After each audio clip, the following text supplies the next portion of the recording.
Puedo usar el micrófono del pastor. Ahí está.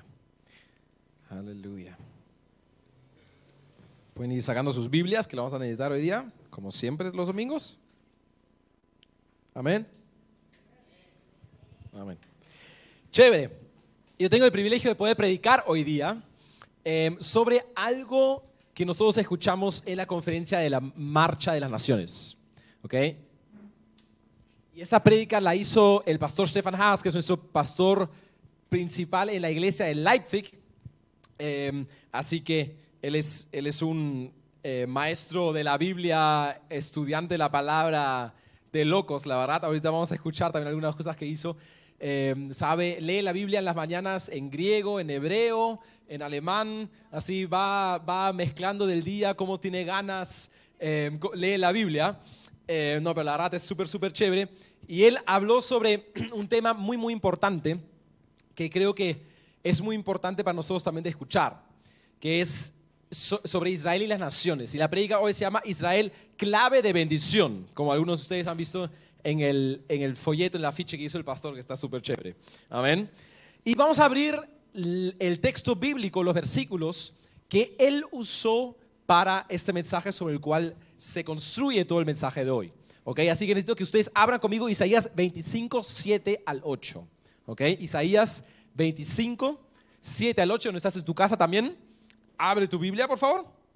Y voy a leerlo primero en la traducción Nueva Versión Internacional y después en la Nueva Traducción Viviente para tener las dos comparaciones. ¿Okay? Para tener esa comparación. Dice, versículo 7. Sobre este monte, está hablando del monte Sión, rasgará el velo que cubre a todos los pueblos. Está hablando de Dios, Isaías. El manto que envuelve a todas las naciones devorará a la muerte para siempre. El Señor omnipotente enjugará las lágrimas de todo rostro y quitará de la tierra el oprobio de su pueblo. El Señor mismo lo ha dicho. Otra versión, la Nueva Traducción Viviente, dice: allí Él quitará la nube de tristeza, la sombra de muerte que cubre la tierra. Él devorará a la muerte para siempre. El Señor soberano secará todas las lágrimas y quitará para siempre los insultos, las burlas contra su tierra y su pueblo. El Señor ha hablado. Amén. Y en estos versículos hay algo que queremos ver. Dice que Él quitará el velo que cubre a todos los pueblos. Y ese velo será removido por el Señor. Eso es lo que dicen esos textos, ¿verdad? La pregunta es, ¿cómo lo va a hacer? Nos lo dice en el versículo 8. Dice, devorará a la muerte para siempre. El Señor omnipotente enjugará las lágrimas de todo rostro y quitará de toda la tierra el oprobio, la burla, insulto de su pueblo. El Señor mismo lo ha dicho. Significa que este texto de acá se trata de la venganza, de los insultos, de la burla sobre el pueblo del Señor en todo el mundo. Y si ese velo que cubre las naciones, del cual habla Isaías acá, es quitado, todo el reproche hacia el pueblo judío será quitado también. Amén. ¿Alguien quiere que pase eso? ¿Verdad? Nosotros estamos en el movimiento de Marcha de la Vida, levantamos nuestra voz y nosotros estamos entendiendo cada vez más lo importante que es Israel para Dios, y para eso Dios tiene que quitar ese velo. Amén. La pregunta ahora es, ¿qué más quiere decir el Señor con esos versículos? ¿Podemos hacer algo para ayudarle al Señor para que Él quite ese velo sobre las naciones? Está hablando en esos versículos, no sé si te diste cuenta, de muerte, de un velo de tinieblas sobre las naciones, y creo que estamos viendo eso en nuestras naciones también. Yo no sé si tú ves las noticias, pero de lo que se escucha por todos lados, en esta semana encontraron, creo que al lado del río Rímac, a una persona descuartizada. ¿Cómo se llama? Eso no solo pasa en Ecuador, en Guayaquil, como estamos orando todos los lunes y los miércoles en la cadena de oración, sino que hay un montón de cosas dando vuelta que en realidad es como un velo de muerte sobre las naciones. Amén. Y Dios dice de que Él lo quiere sacar. ¿Alguien quiere ver nuestras naciones libres de ese velo? Amén. O sea, estamos ante un texto que no solo nos revela algo personalmente, que vas a ver a qué me refiero, sino que tiene un poder mucho más allá, una promesa de Dios que va para su pueblo, pero va para todas las naciones. Estamos ante un texto que va de acá al futuro y que desata una bendición para todos nosotros como nunca la hemos visto. Amén. Entonces, ¿Qué podemos hacer nosotros para ayudarle al Señor para que Él remueva ese velo? Antes de eso queremos volver a ver el versículo 7, ¿ok? Y léelo conmigo. Dice en la Nueva Versión Internacional, sobre este monte rasgará el velo que cubre a todos los pueblos, el manto que envuelve a todas las naciones.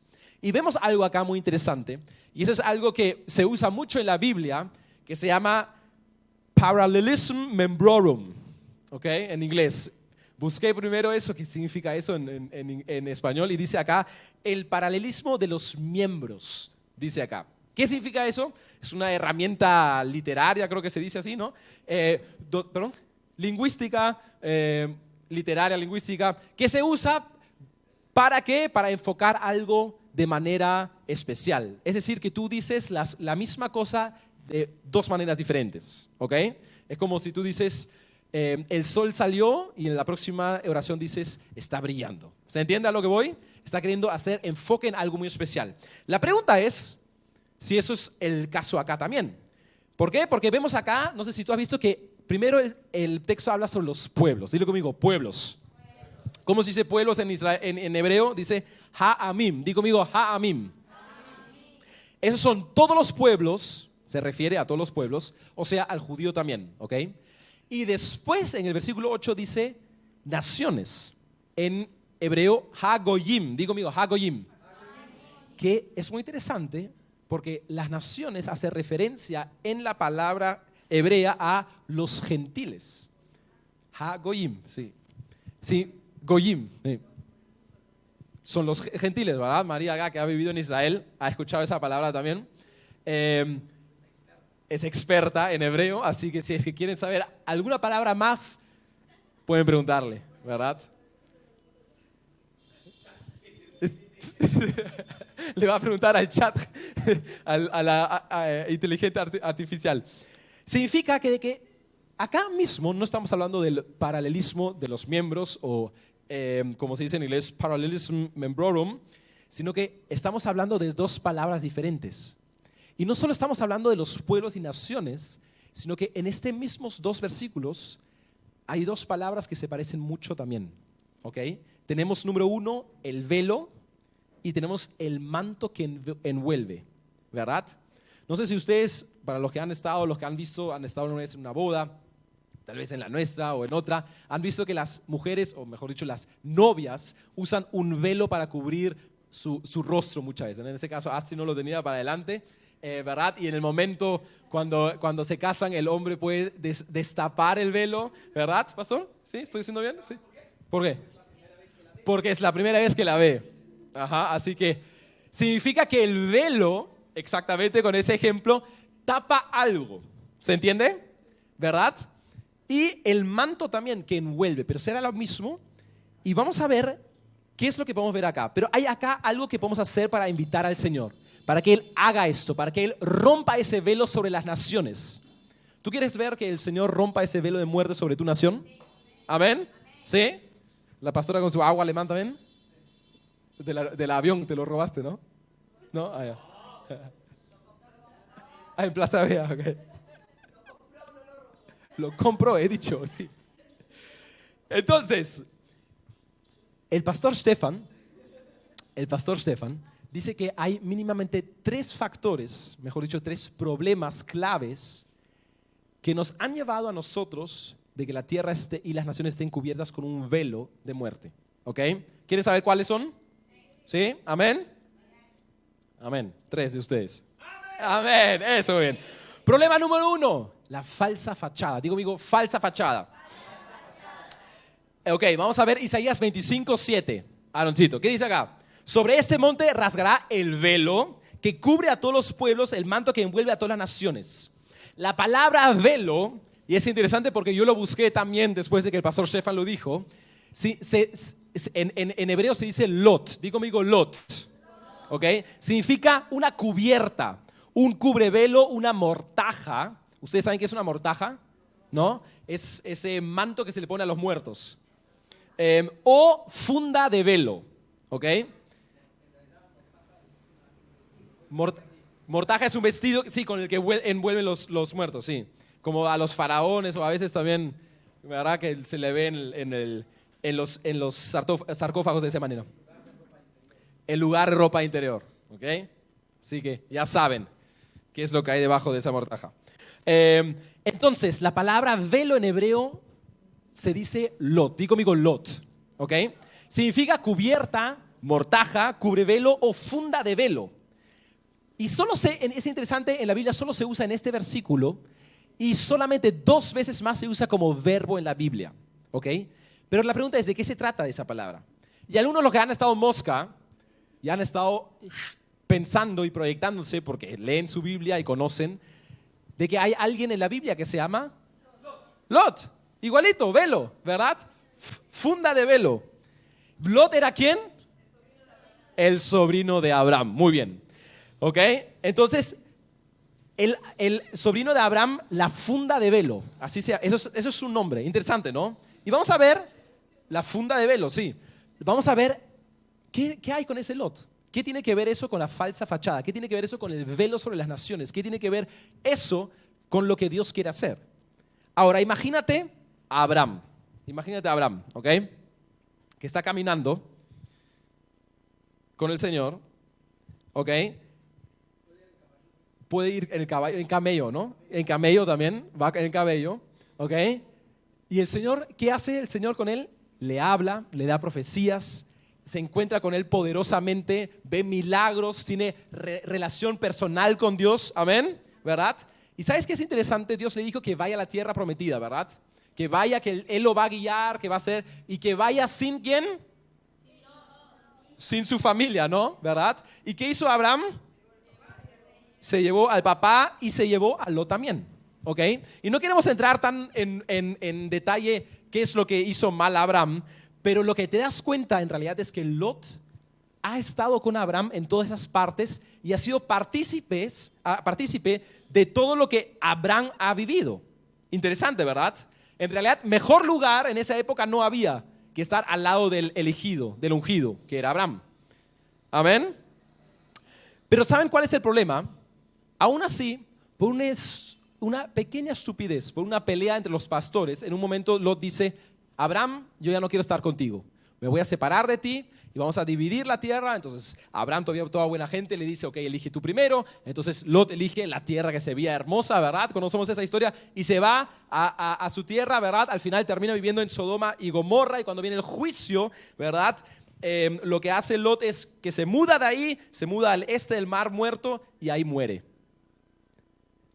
Y vemos en realidad que Lot no entendió nada de lo que Dios hacía con Abraham. Incluso antes de morir, él tuvo relaciones sexuales con sus 2 hijas, ¿verdad?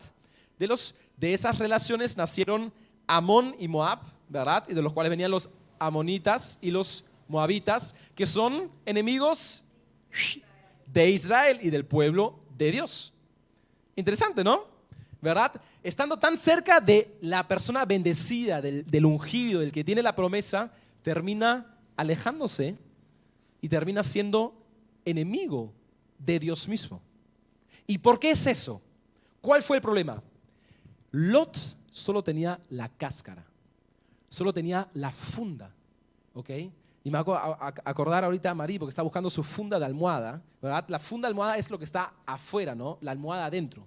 Significa que Lot tenía lo de afuera, pero no tenía lo de adentro. Y podemos hablar todavía otra prédica ahí de religiosidad y la apariencia y todo eso, pero en realidad lo que vemos es que Lot no entendió nada sobre Abraham, no entendió nada sobre el llamado y no entendió nada sobre el elegido.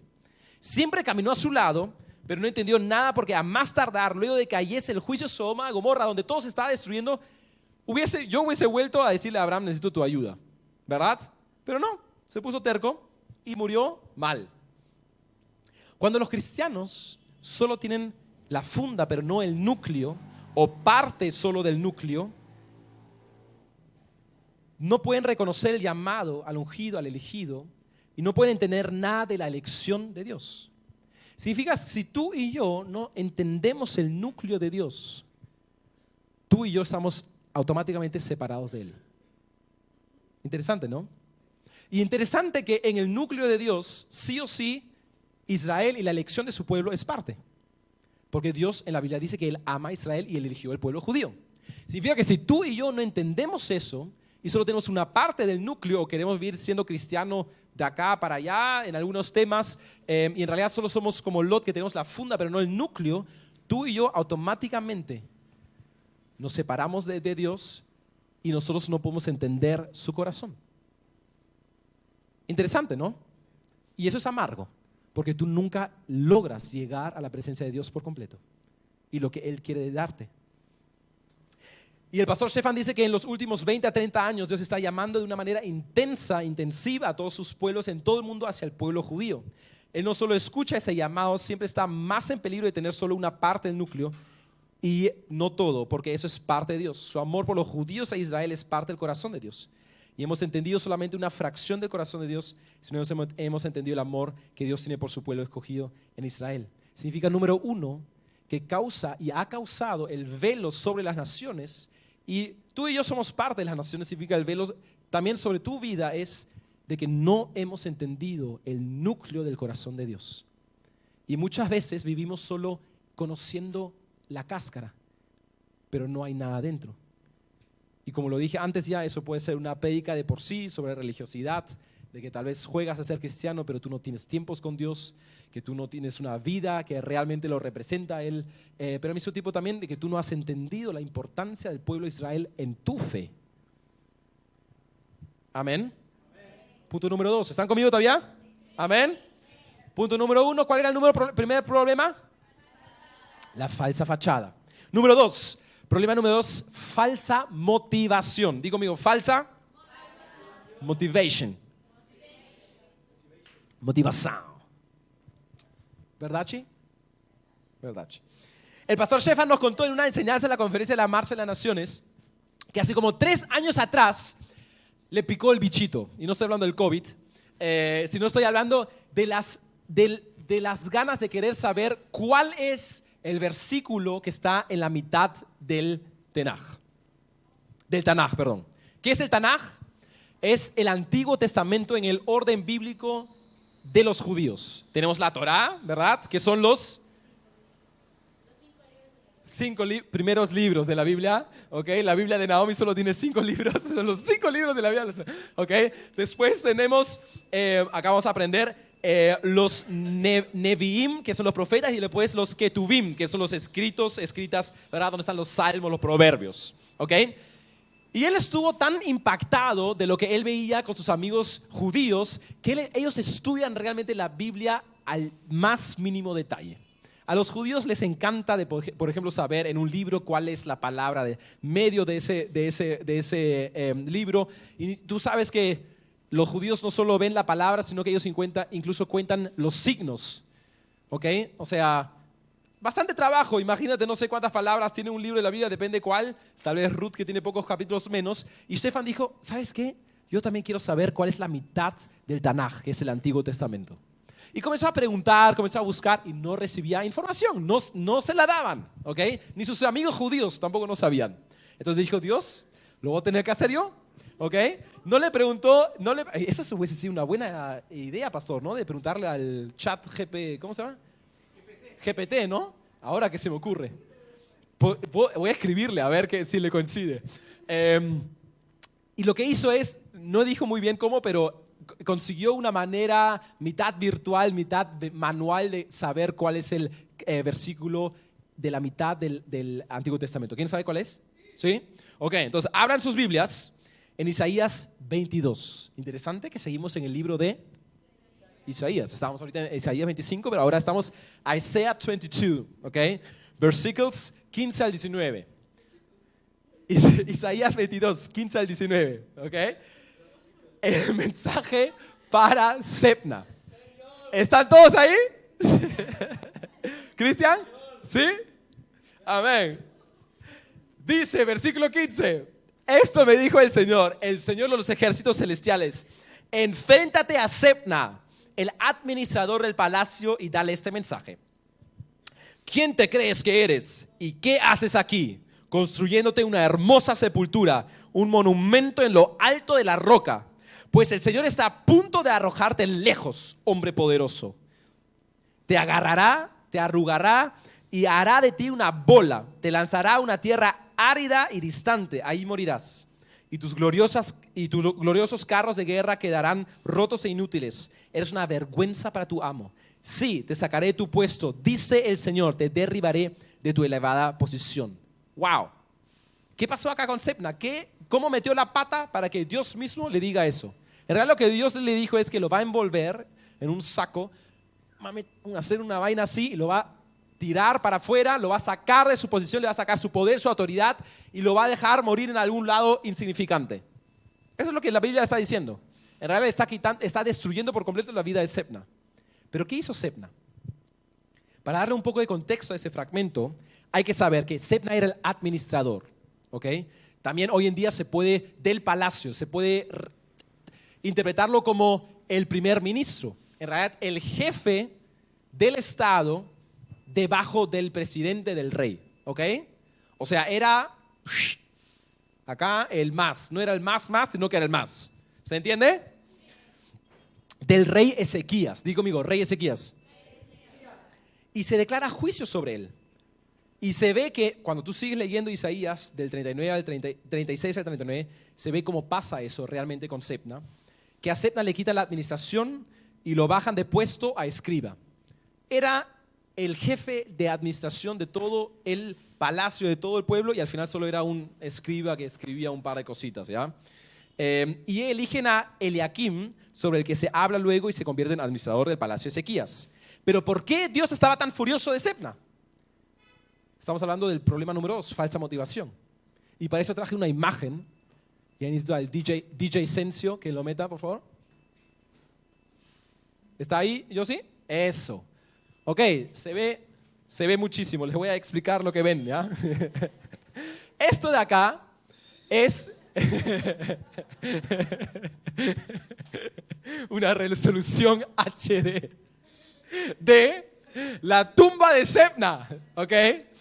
No, es una foto de una tumba y se cree que es de Sebna. Y si quieres después se los puedo mandar.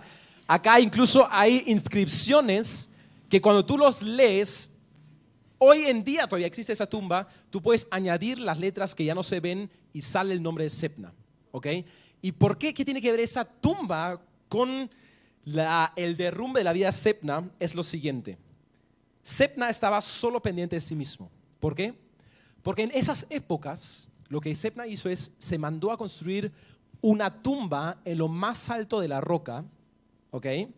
Esa tumba era súper costosa. Esa tumba era de personas solamente reconocidas. Incluso dejó poner inscribir su nombre en la tumba. ¿Para qué? Para que se acuerden de él hasta después de que él haya muerto. O sea, él mismo quería dejar su legado en el mundo. ¿Ok? Él quería ser un nombre grande por sí solo. Que eso era algo prestigioso, tener una roca, una tumba en la roca. Y en lo más arriba, aún más. Costaba mucho dinero y aún más era para las personas que querían dejar su legado. ¿Puedo volver a prender las luces? Y Dios estaba tan furioso con eso que Sebna solo estaba pensando en él. Pónganse a pensar. No dice cuántos años tenía Sebna, pero dice que siguió trabajando como escriba. Que tú ahorita ya piensas en la tumba que vas a tener cuando estás muerto. Creo que la tumba es lo último en lo que yo voy a pensar. O sea, ¿qué me importa? Que me entierran, ¿dónde? No sé qué, acá en el Agustín o en el Ángel, qué sé yo.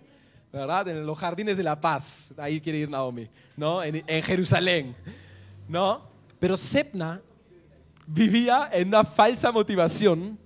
¿Por qué? Porque él estaba más pendiente de él de lo que Dios quería que él haga. Y hay juicios sobre las personas que se exaltan a sí mismas. Hay juicios sobre aquellos que se quieren enaltecer sobre lo que Dios quiere hacer. Amén. Entonces, la motivación detrás del poder, del puesto que Dios le había dado a Sebna era falsa, porque buscaba exaltarse a sí mismo. Y vamos a ver ahora en los versículos después qué pasó con ese siervo Eliakim. Isaías 22, 20 al 22. Dice, entonces llamaré a mi siervo Eliakim. Digo conmigo, siervo Eliakim. Hijo de Hilcías, para que te reemplace. Lo vestiré con sus vestiduras reales y le daré tu título y tu autoridad. Interesante que se lo dice directito a Sebna así, ¿no? Y será un padre para el pueblo de Jerusalén y de Judá. Le daré la llave de la casa de David, la posición más elevada de la corte real. Cuando él abra puertas, nadie podrá cerrarlas. Cuando él cierra puerta, nadie podrá abrirlas. Y hay dos factores muy importantes que están escondidos, medio escondidos en estos versículos. Es que el versículo 21 es el versículo medio del Tanaj. ¿Y qué dice? Vamos a volver a leerlo. Lo vestiré, está hablando de Eliakim, el siervo Eliakim, con tus vestiduras reales y le daré tu título y tu autoridad. Y será un padre para el pueblo de Jerusalén y de Judá. Y hay que leer este versículo en el contexto de todo el libro de Isaías. Estamos ahorita en Isaías capítulo 22. Nuestros versículos centrales del comienzo del velo sobre las naciones están en Isaías 25. Y en Isaías 43 es la primera vez donde Dios comienza a hablar directamente de mi siervo, el siervo de Dios. ¿Ok? Y en el 53 encontramos el capítulo donde Dios habla sobre el amor más generoso que hay, que en realidad está hablando sobre lo que Jesús va a hacer por nosotros. Isaías está profetizando. Amén. Y Isaías está tomando carrera para presentar al siervo de Dios, al Mesías. Aquí dice mi siervo. ¿Y saben qué significa Eliakim? Dios establece. Mi Dios va a revivir, mi Dios va a levantar. Dios dice que Él le dará a Eliakim toda la autoridad, todo el ministerio y el puesto de trabajo de Sebna. Pero que no será un siervo egoísta, sino que será un siervo de Dios que no buscará exaltar su nombre, sino que será un padre para Jerusalén y el pueblo de Judá. Qué tremendo legado le está dando el Señor a Eliakim aquí, ¿verdad? Y nos vamos acercando a la promesa más grande sobre el siervo de Dios. Y aquí lo están anunciando. Y lo especial es que Jesús mismo dice que Él es la palabra de Dios, ¿verdad? Y si Dios mismo, Jesús mismo es la palabra de Dios, entonces Jesús también sabía cuál era el versículo en la mitad del Tanaj, ¿verdad? Obvio, ¿no? Porque dice, Él es la palabra, entonces Él conoce exactamente lo que dice. Y es interesante que exactamente después de ese versículo, Jesús mismo se presenta. ¿Por qué? Porque dice ahí que Él abre puertas que nadie puede abrir, ¿verdad? Y cerrará puertas que nadie puede cerrar. Perdón, al revés. Él abrirá puertas que nadie puede cerrar y él cerrará puertas que nadie puede abrir. Y es interesante porque si vamos a Apocalipsis 3, versículo 7, dice: escribe esta carta el ángel de la iglesia de Filadelfia. Ese es el mensaje de aquel que es santo y verdadero, el que tiene la llave de David. Estamos hablando de Jesús. Lo que Él abre nadie puede cerrar y lo que Él cierra nadie puede abrir. ¿Alguien ve una similitud ahí? Significa de que está hablando Jesús mismo de que Él es, yo soy Eliakim. Se está presentando en el libro de Isaías. Amén. Y lo que nos muestra eso, que tanto en el Antiguo Testamento como en el Nuevo Testamento, una de las peleas más fuertes espirituales es sobre la motivación equivocada. ¿Quién es el que gana? ¿Quién es el que reina? Una de las peleas más grandes es entre los falsos y verdaderos profetas. Uno de las peleas más grandes es entre los falsos y verdaderos pastores. Y si nos centramos en que ese es el versículo central del Antiguo Testamento, es como si Dios está poniendo el dedo justo ahí, queriendo hacer resaltar algo. Amén. Que todos los sebnas son removidos de sus puestos y que Dios levantará a los siervos verdaderos suyos y los va a enaltecer y los va a poner en los puestos de autoridad. Esas son promesas de Dios. Amén. Que Él va a remover a los siervos que no son suyos, que solo piensan en Él, y levantar a sus siervos. Va a desechar a los sebnas y va a levantar a los Eliakims. Lo vemos en toda la historia de la iglesia. Como pasó con la Inquisición, por ejemplo, acá en el Perú. Los católicos tenían miedo de los judíos, tenían miedo de perder el poder. ¿Y qué es lo que hicieron? Comenzaron a oprimir, comenzaron a perseguir y comenzaron a matar a los judíos. Comenzaron a enviarlos a otras naciones para deshacerse de ellos. ¿Por qué? Porque están peleando por su poder. Estaban peleando por su autoridad. Lo vemos también, por ejemplo, después en diferentes partes de la historia, donde siempre hay esa pelea de poder, de autoridad, y donde la iglesia se ha perdido en eso. Pero inmediatamente cuando entramos en esa estructura interna, nos levantamos en contra de los elegidos, en contra del pueblo judío, y no podemos hacerles espacio, honrarlo como Dios quiere que los honremos. Significa que donde nosotros vivimos como Sebna, tú automáticamente estás rechazando lo elegido de Dios. Donde tu motivación solo se trata de ti, lo que a mí me pasa, donde yo voy a terminar, lo que yo tengo, lo que a mí me parece, entonces tu motivación es como la de Sebna. Pero tú vas a ser desechado, tú vas a ser removido como Sebna, tú vas a ser envuelto en un velo y tú vas a ser arrojado lejos. Tú no vas a poder ser parte de las promesas de Dios. Punto número 2 era falsa motivación. Tal vez en esta tarde tú mismo te preguntas, ¿cuál es mi motivación de vida? ¿Se trata solo de mí o se trata de lo que Dios me ha dicho? Llegamos al problema número 3, que es el último. Tenemos falsas, fachada. Número 2, falsa. Y número 3, ¿cuál es? Algo bien falso. Un falso espíritu. Digo conmigo, falso espíritu. Y es muy interesante y tengo que admitir que a mí me sacudió lo que el pastor Stefan, ahora que lo volví a escuchar, aún más me sacudió lo que él habló del falso espíritu. Porque me di cuenta que yo también estoy metido ahí. Y vamos a ver si es que lo sacude a ustedes también. Vamos a ir al final de los Hechos de los Apóstoles. Abre tu Biblia en Hechos 28. ¿Okay? Hechos 28, versículo 30 del 31 al 31. Dice, durante los 2 años siguientes, Pablo vivió en Roma, pagando sus gastos él mismo. Recibía a todos los que lo visitaban y proclamaba con valentía el reino de Dios. Y enseñaba acerca del Señor Jesucristo y nadie intentó detenerlo. ¡Wow! ¿Verdad? Pero ¿sabes qué? Si lo lees bien, medio raro, ¿no? Ahí nomás termina Hechos, Pablo en Roma. Vamos a volver a leerlo. Durante los años siguientes, Pablo vivió en Roma, pagando sus gastos él mismo, recibiendo a todos los que lo visitaban, proclamando con valentía el reino de Dios y enseñando acerca del Señor Jesucristo, y nadie intentó detenerlo. ¿Qué pasó con lo que pasaba al comienzo de los Hechos? ¿Qué pasó en Hechos? Derramamiento del Espíritu Santo, milagros, multiplicación de peces, multiplicación de panes, ciegos que comienzan a ver. ¿Se acuerdan de cuando después también, por ejemplo, creo que Pedro y Juan van a la iglesia, pasan por la ciudad y en la esquina de la iglesia un mendigo le dice, ay, dame oro, dame plata, no tengo oro ni plata para darte, pero lo que tengo te voy a dar, y ¡pum!, lo sana de una, ¿verdad? Poder, Bartimeo, tenemos un montón, si tú lees, pero eso es Hechos de 1 al 19. Pero acá no estamos leyendo el mismo poder. Estamos hablando de Pablo, que está haciendo lo que tiene que hacer y todo eso, pero ¿dónde está ese poder del Espíritu Santo que caracteriza en realidad Hechos de los Apóstoles? Algo tiene que estar mal acá.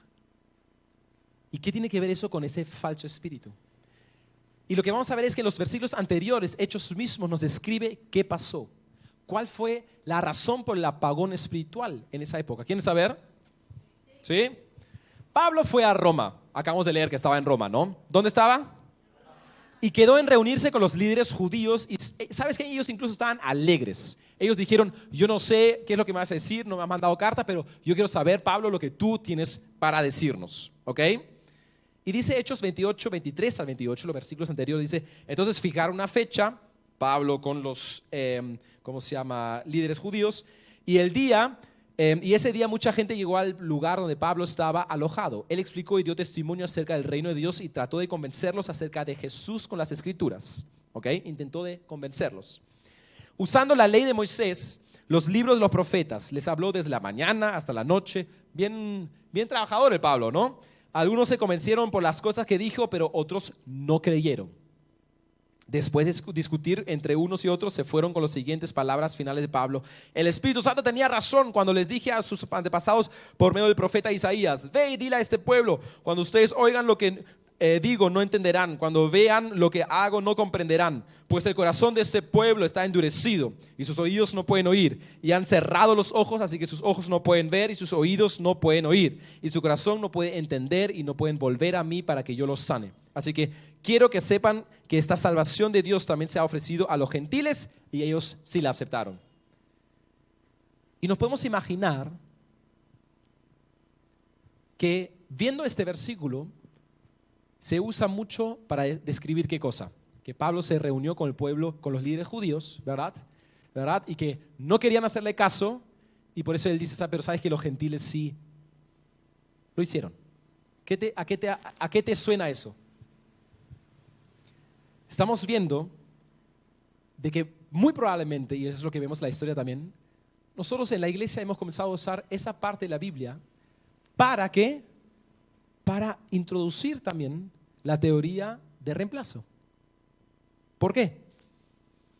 Cuando tú lees esto, y los de la iglesia, ¿verdad? Pensando que Pablo no hace errores y lo que dice es verdad, y te detienes un poquito y lo lees a un poquito más detalle, te das cuenta de que algo pasó acá que no es tanto así como Pablo lo dijo.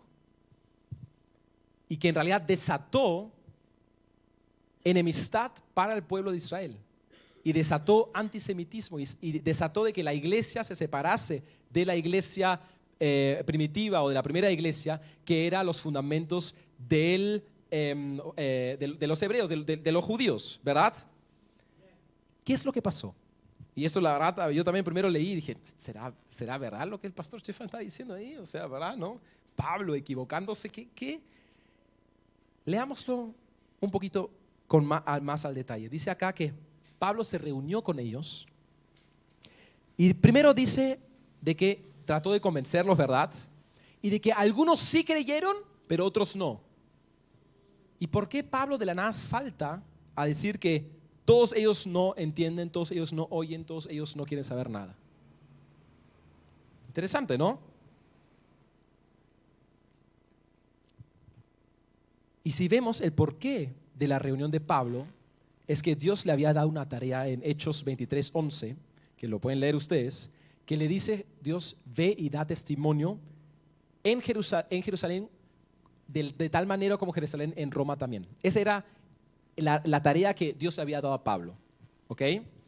¿Y cómo dio Pablo testimonio en Jerusalén? ¿Alguien se acuerda? Él hablaba ahí delante de las escaleras del templo, ¿no? ¿Y qué es lo que hizo? Simplemente comenzó a dar su testimonio. Comenzó a decir lo que Dios había hecho en su vida. De que él era en realidad un fariseo, un loco de la ley, pero lejos de Dios, que él perseguía, ¿verdad?, a los creyentes, y que de un momento a otro Jesús intervino y cambió y transformó su vida para siempre. Eso fue lo que si tú lo lees, el testimonio y lo que Pablo enseñó en Jerusalén. Pero es interesante si es que nosotros vemos ahora, porque Dios había dicho lo que de la manera como tú das testimonio en Jerusalén, dalo de la misma manera como en Roma también, que Pablo cambia algo y añade algo. Si nosotros vemos acá y comparamos las dos maneras como Pablo dio testimonio en esas dos ciudades, vemos que en Roma él no solo dio su testimonio, sino que acá dice que él dio su testimonio acerca del reino de Dios y trató de convencerlos acerca de Jesús con las escrituras. Interesantemente, eso Pablo no lo había hecho en Jerusalén. Dios nunca le dijo, anda y convéncelos. Y lo que nosotros vemos acá, que esa es la misma teoría que dice el pueblo judío, ya no es el elegido por Dios, lo cual conllevó a hechos como la Inquisición, el Holocausto, el antisemitismo moderno. ¿Por qué? Porque nosotros en la iglesia, como Pablo también, añadieron algo suyo y no hicieron exactamente lo que Dios les dijo. ¿Cuántas veces nos pasa a nosotros que no somos obedientes exactamente como nuestros líderes, pero sobre todo también lo que la Biblia y el Dios nos dice? De que tú todavía añades lo tuyo. ¿Y sabes qué pasó? Que en sí no podemos decir ahora que fue culpa de Pablo, pero que nosotros como la iglesia hemos usado ese ejemplo para darnos razón a nosotros por muchas cosas que hemos hecho, como por ejemplo las cruzadas, como por ejemplo el antisemitismo moderno, pero como por ejemplo también en la Inquisición, y también conllevó después a teorías y en realidad a identidades como el nacionalsocialismo que se basaban sobre eso, que era añadir algo del hombre que Dios nunca dijo, que terminó en desastre, sacando en realidad de enfoque el pueblo de Israel y lo que Dios más ama. Y eso es una parte más del por qué hay un velo de maldición y de muerte sobre nuestras naciones. que Dios quiere romper. Entonces, ¿cuáles fueron los 3 problemas que causan ese velo, esa maldición? Según Isaías tenemos número 1, falsa fachada. ¿Como quién? Como Lot, que solo es la cáscara, que solo es parte del núcleo tal vez, pero no todo completo. Número 2, la falsa motivación, como Sebna, ¿verdad? Que uno quiere levantarse a sí mismo, que estás más preocupado en lo que a ti te sucede, lo que a ti te pasa, lo que tú necesitas, cuál tu agenda es. Y número 3, el falso espíritu, el espíritu triunfante que quiere demostrar, añadir su propio pedazo a lo que Dios te dijo que hagas. Y vemos como esos 3 puntos nos separan de lo que Dios tanto ama.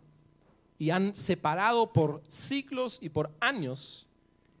E incluso el pastor Stefan dijo lo siguiente: esos últimos 2 versículos de Hechos, donde termina Pablo así, para él es una explicación de lo que pasó en la iglesia en esos últimos 2000 años. Han tenido un impacto de maldición, que nos han alejado de la bendición que Dios nos ha querido dar. Y creo que es clave de que nosotros entendamos dónde estamos parados en ese sentido a nivel naciones, pero también individual, en esos 3 problemas. ¿Para qué? Para que Dios pueda romper ese velo sobre las naciones, para que puedas destapar ese velo de muerte y para que nosotros podamos ser reubicados en lugar de bendición. Amén. Así que vamos a ponernos de pie.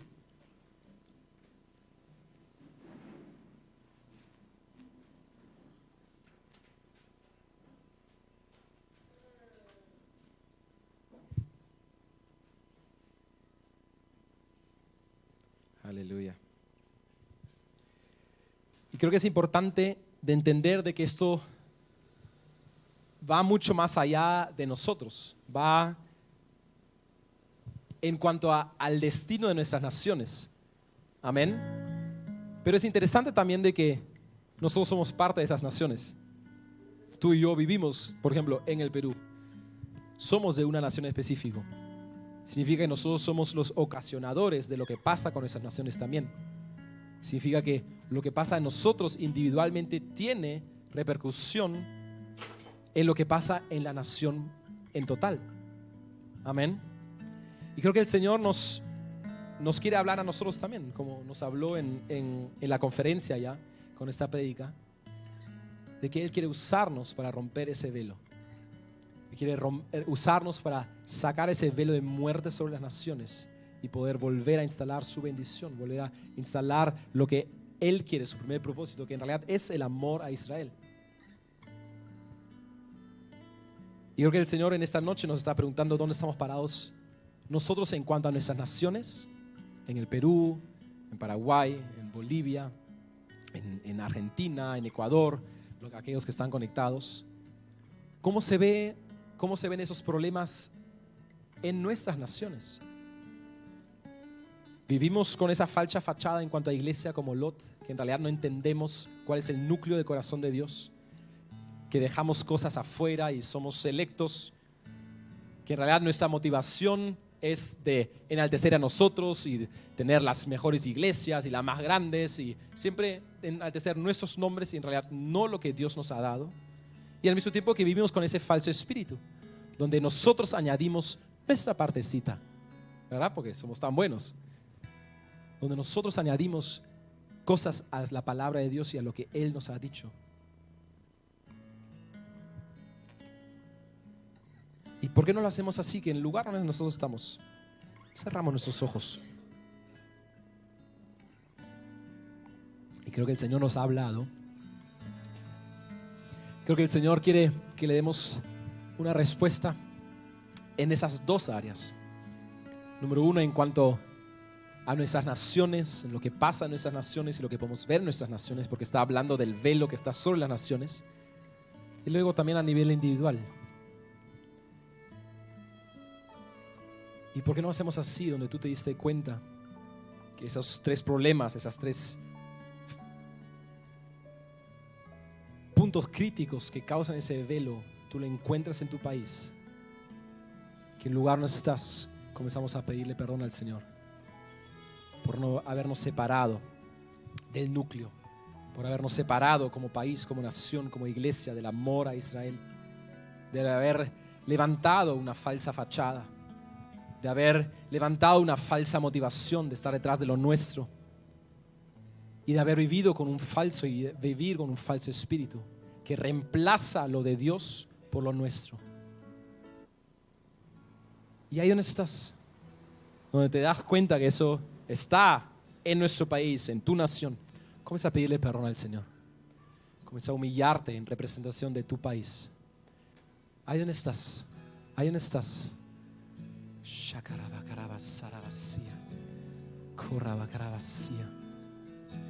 Aleluya, Jesús.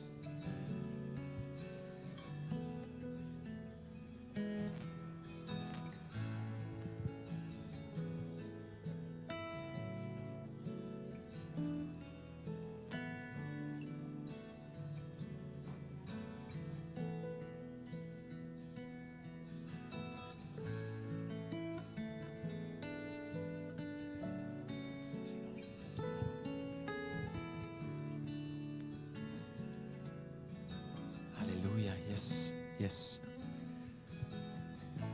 Y donde tú te diste cuenta que eso es parte de tu vida también. Y eso se ve reflejado en tu nación. Que tú tienes una falsa fachada, que tú vives bajo una falsa motivación, que tú vives en realidad en un falso espíritu.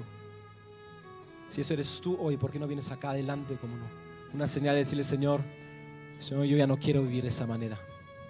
Yo no quiero vivir lejos de tu elección. Yo ya no quiero vivir lejos de ti. Yo ya no quiero vivir evadiendo lo que tú amas, lo que tú quieres hacer, añadiendo lo mío, haciendo notar de que tal vez parece todo bonito, que parece todo bien, pero en realidad no estoy donde tú quieres que yo esté. Y si donde tú te diste cuenta que eso eres tú también, ven acá adelante. Ven acá adelante, como una señal delante del Señor. Señor, yo quiero humillarme, quiero pedirte perdón. Aleluya.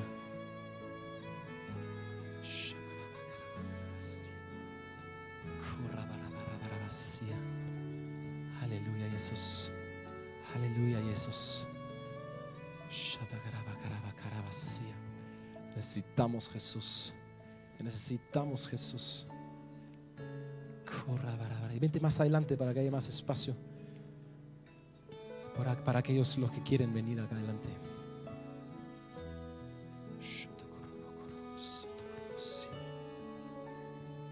Aleluya, Jesús.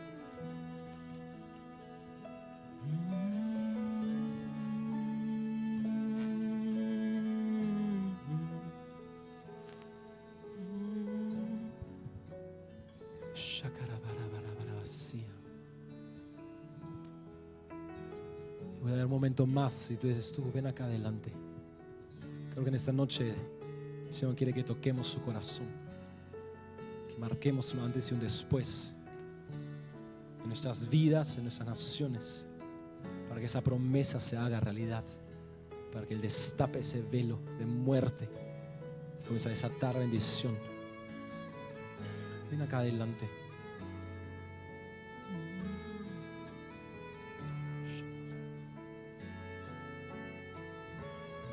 Aleluya, Jesús.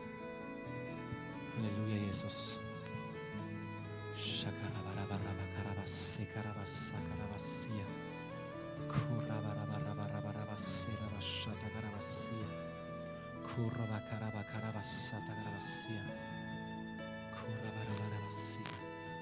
Y donde estás acá adelante y tú te diste cuenta que tú eres parte o tienes parte de esos tres problemas en tu vida, ahí donde estás, comienza a humillarte, comienza a pedirle perdón al Señor.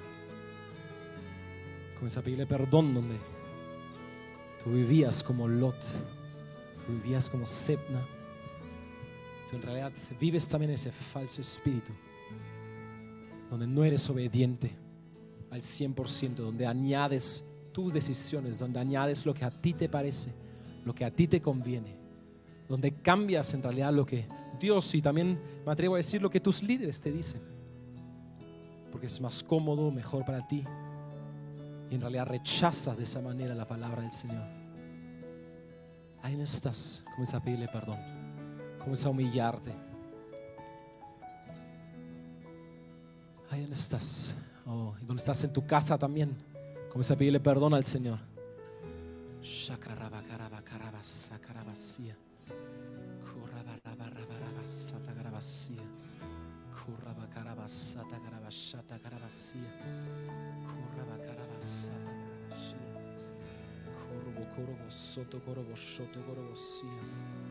De manera específica, comienza a humillarte, comienza a pedirle perdón.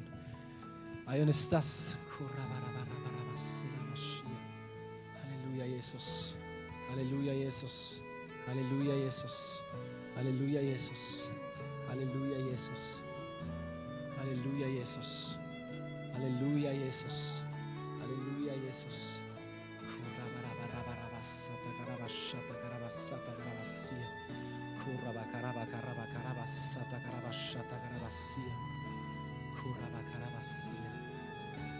Aleluya, Jesús. Yes, Lord. Yes, Lord.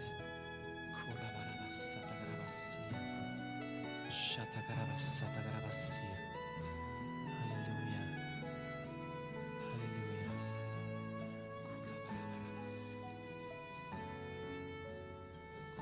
Y vamos a orar juntos.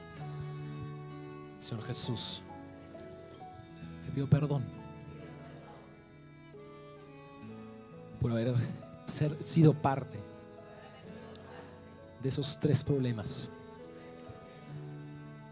que han puesto un velo sobre mi nación, que han rechazado directamente tus profecías, lo que tú quieres hacer, lo que tú amas. Jesús, yo te pido perdón por haber vivido como Lot, por haber tenido solo la funda, la cáscara, pero no haber tenido todo el núcleo, por haber estado lejos de tu corazón. Señor, te pido perdón por mi falsa motivación, por tantas veces solo pensar en mí, lo que a mí me pasa, lo que a mí me falta, lo que yo necesito, en vez de tener un corazón de siervo, en vez de tener un corazón como Eliakim, que te sirve a ti al 100%.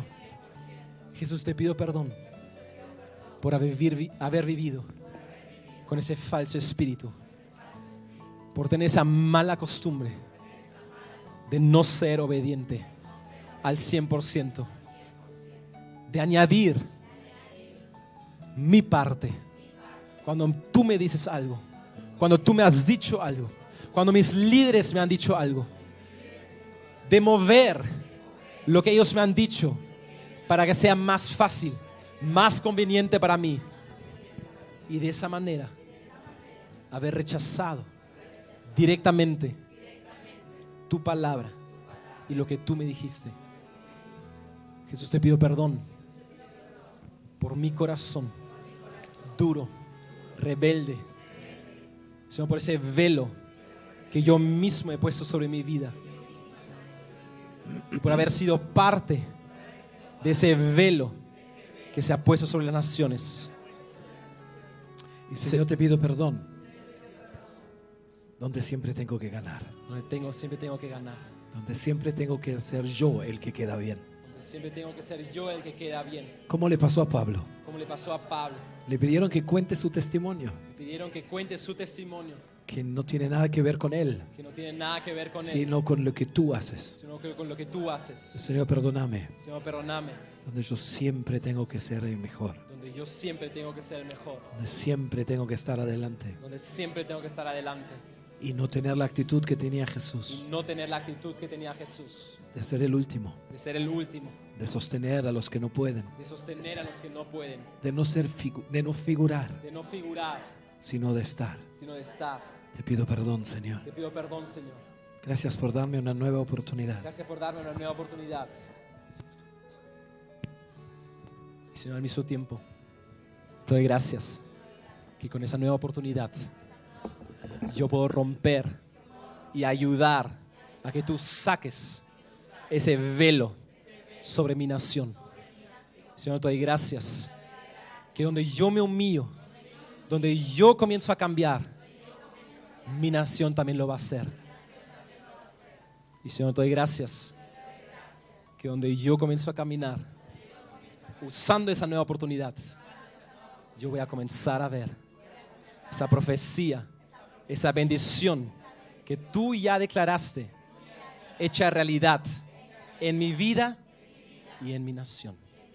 En el nombre de Jesús. Amén. Amén.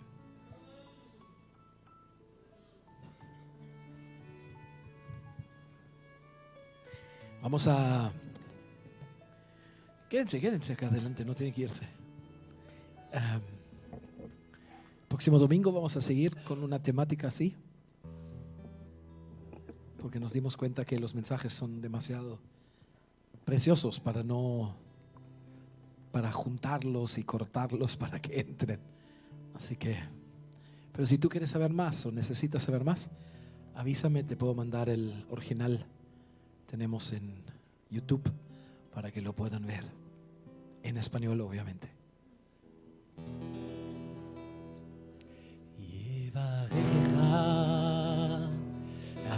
Adonai ve'ish mirecha Ya'eh Adonai panav elecha vihunecha Yisa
Amén, eso ha sido todo por hoy. Para los que están conectados por internet, les mandamos un gran...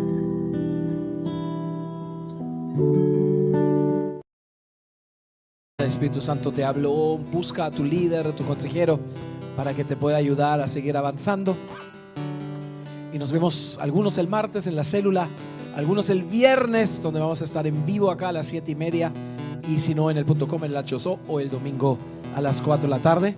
Y todas las mañanas del lunes, del miércoles y del viernes a las 7 de la mañana, el devocional, que está súper bomba, chévere, y te lo pierdes si tú no estás ahí. Chao, chao, chao, chao, chao.